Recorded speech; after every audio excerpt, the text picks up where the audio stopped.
Welcome back. आप सभी को नए साल की ढेरों शुभकामनाएं। आशा करते हैं आप सभी अच्छे होंगे। आज की वीडियो में हम देखेंगे कॉन्सोनेंट ब्लेंड्स को। बहुत सारे पेरेंट्स सीबीसी वर्ड पढ़ाने के बाद कंफ्यूज रहते हैं कि अब हम बच्चे को आगे क्या पढ़ाएं कि उसकी रीडिंग अच्छी हो और वो बिगर वर्ड्स को भी आसानी से पढ़ पाए। कॉन्सोनेंट ब्लेंड्स जो होते हैं बच्चों को बड़े वर्ड्स जैसे कि 4 लेटर वर्ड्स या फिर 5 लेटर वर्ड्स जो होते हैं उन सभी को रीड करने में काफ़ी हेल्प करते हैं। सो चलिए शुरू करते हैं आज का वीडियो।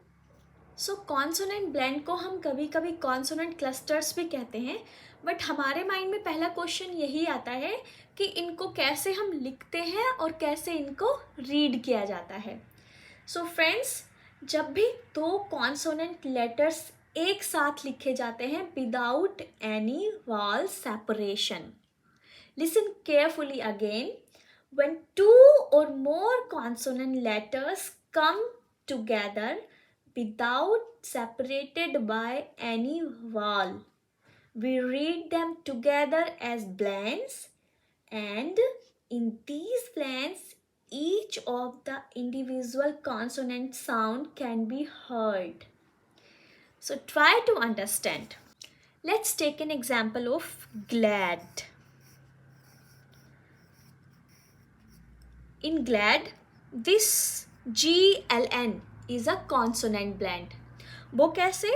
अगर हम G की इंडिविजुअल साउंड देखें तो वो होती है ग, और L की जो इंडिविजुअल साउंड होती है वो होती है ल। तो अगर हम इसको इसी तरीके से पढ़ेंगे ग ल, तो बच्चे को ब्लेंड करने में काफ़ी मुश्किल होगी।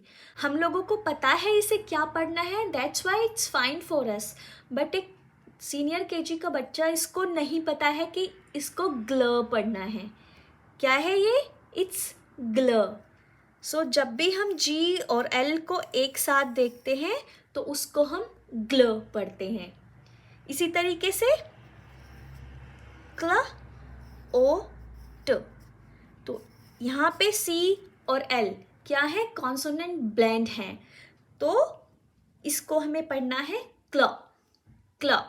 तो यही जो दो कॉन्सोनेंट हैं विदाउट एनी वॉल सेपरेशन, यानी कि उनके बीच में कोई भी ऐसा वॉल नहीं है जिसकी वजह से उन दोनों को अलग किया जा सके, इन्हीं को हम कॉन्सोनेंट ब्लेंड कहते हैं।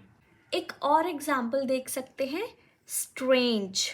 स्ट्रेंज। स्ट्रेंज में ये जो 3 लेटर्स हैं STR, it is a 3 letter consonant blend. तो इसको हम एक साथ ही पढ़ते हैं स्ट्रो स्ट्रो एंज स्ट्रेंज। अगर बच्चे को ये पता है कि ये स्टर साउंड है तो उसके लिए आगे की साउंड को ब्लेंड करना बहुत आसान हो जाता है। तो आप कॉन्सोनेंट ब्लेंड की हेल्प से बच्चों को बड़े वर्ड्स को रीड करना बहुत आसानी से सिखा सकते हैं। जो कॉन्सोनेंट ब्लेंड्स होते हैं वो 2 टाइप्स के होते हैं।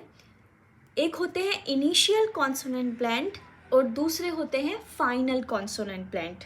जो इनिशियल कॉन्सोनेंट ब्लेंड्स होते हैं वो शॉर्ट वॉवल से पहले आते हैं, और जो फाइनल कॉन्सोनेंट होते हैं वो शॉर्ट वॉवल की साउंड के बाद आते हैं।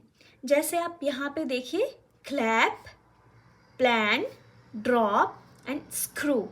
तो यहाँ पे जो वॉल आया है वो कॉन्सोनेंट ब्लेंड के बाद आया है, और फाइनल ब्लेंड में जो ब्लेंड आया है वो एक वॉल की साउंड के बाद आया है। पॉन्ड, सैंड, यहाँ पे ये वॉल साउंड है, उसके बाद एक कॉन्सोनेंट ब्लेंड आया है। फास्ट में भी ये एक वॉल है और उसके बाद स्ट ब्लेंड आया है। इस तरीके से आप कॉन्सोनेंट ब्लेंड्स को इनिशियल और फाइनल ब्लेंड्स के 2 कैटेगरीज में डिवाइड कर सकते हैं। One more thing to understand here is कि हमने डायाग्राफ में भी 2 कॉन्सोनेंट को एक साथ देखा था, बट ब्लेंड्स डायाग्राफ से थोड़े अलग होते हैं। डायाग्राफ में 2 कॉन्सोनेंट मिलकर एक साउंड बनाते हैं, जैसे कि CNH, एक साथ दो कॉन्सोनेंट हैं लेकिन उसकी साउंड एक ही है, दैट इज च। उसी तरीके से एस एंड एच, यहाँ पर भी दो कॉन्सोनेंट हैं, एक साथ हैं, विदाउट एनी वॉल सेपरेशन है, लेकिन उनकी साउंड एक ही है, दैट इज श। तो ये डिफरेंस होता है ब्लेंड्स एंड डायाग्राफ्स में। जब आप किसी भी ब्लेंड को देखते हो वहाँ पे दोनों कॉन्सोनेंट की साउंड आप सुन सकते हो, लेकिन डायाग्राफ में एक अलग ही नई साउंड बन के आती है। जैसे कि एग्जाम्पल देखिए, ड्रॉप, ड्रॉ। तो यहाँ पे ड्रॉ एक ब्लेंड है, तो कहीं ना कहीं आप र की साउंड को भी ड्रॉप जब बोलते हैं उसको इंडिविजुअल साउंड को भी सुनते हैं।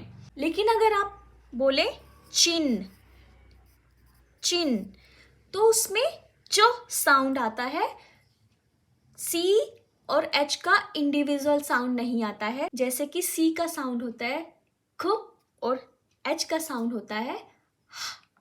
लेकिन यहाँ पे उन लेटर्स की साउंड नहीं आती है, एक नई साउंड आती है। आज के वीडियो में मैं आपके साथ शेयर करूँगी कॉन्सोनेंट एल ब्लेंड्स, एंड जो अदर ब्लेंड्स हैं वो मैं अपनी नेक्स्ट वीडियोस में शेयर करूँगी। Now see some blends with consonant L and try to read some letters related to these blends. The first blend is cl. C and L, we read them like cl.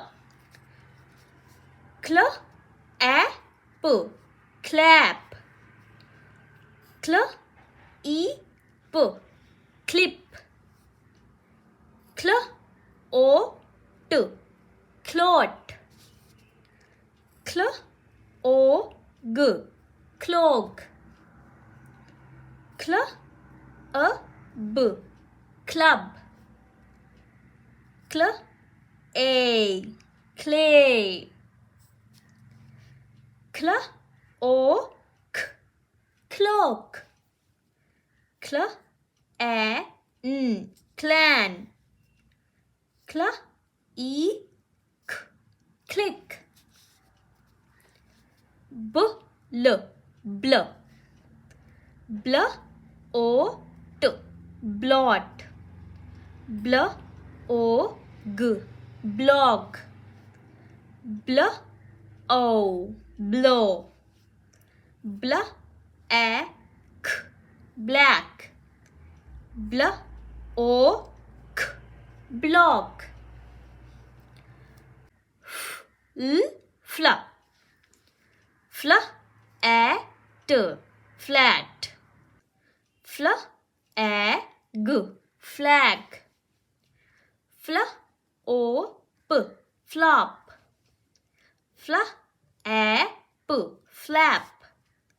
Fl, e, p, flip.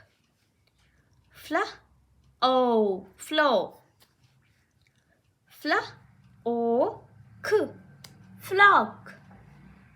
Fly. P, l, pl.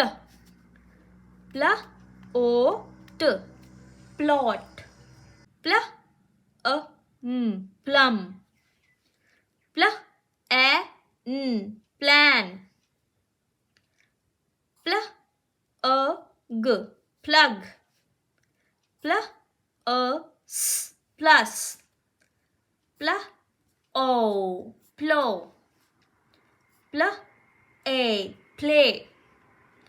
Pl, a, t, plate. It's a magic-y word. G and L, gl. Gl, a, d, glad. Gl, o, s, gloss. Gl, o, glow. Gl, e, glee. Gl, o, b, globe. Gl, a, s, glass. Gl, I, d, glide.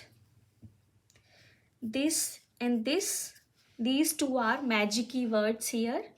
Magic की rule भी बच्चों को senior KG में ही सिखाया जाता है.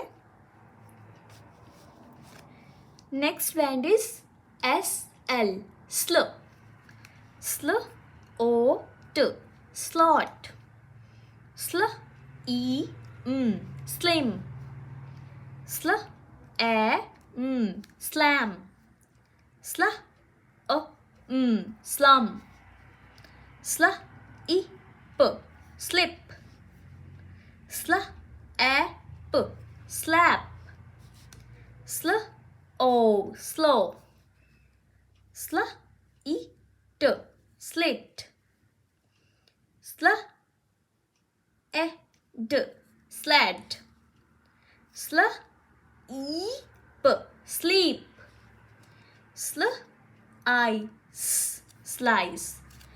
यहाँ पे सी को ख साउंड नहीं पड़ा है, स साउंड पड़ा है बिकॉज सी के बाद ई आया है. So these are the blends related to consonant L.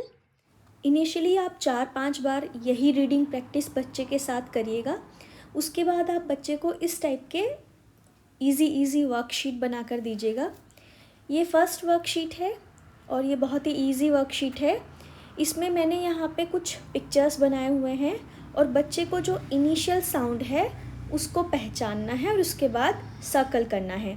Simply यहाँ पिक्चर देखना है, उसको आइडेंटिफाई करना है और उसको सोचना है कि जो ये पिक्चर बनी हुई है उसमें जो फर्स्ट साउंड आ रहा है वो क्या है. जैसे दिस इज़ फ्लेम, तो फ्लेम में जो फर्स्ट साउंड है दैट इज़ FL, फ्ला साउंड इनिशियल है.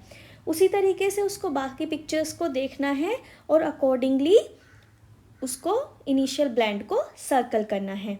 अगर आप पिक्चर्स नहीं बनाना चाहते हैं या वर्कशीट नहीं बनाना चाहते हैं तो आप ओरली ही बच्चे को प्रैक्टिस करा सकते हैं, जिसमें आप बच्चे को डिफरेंट वर्ड बोलेंगे और उसको बोलेंगे कि आप बताइए जो इनिशियल ब्लैंड है, जो इनिशियली वो सुन पा रहे हैं वो क्या साउंड है.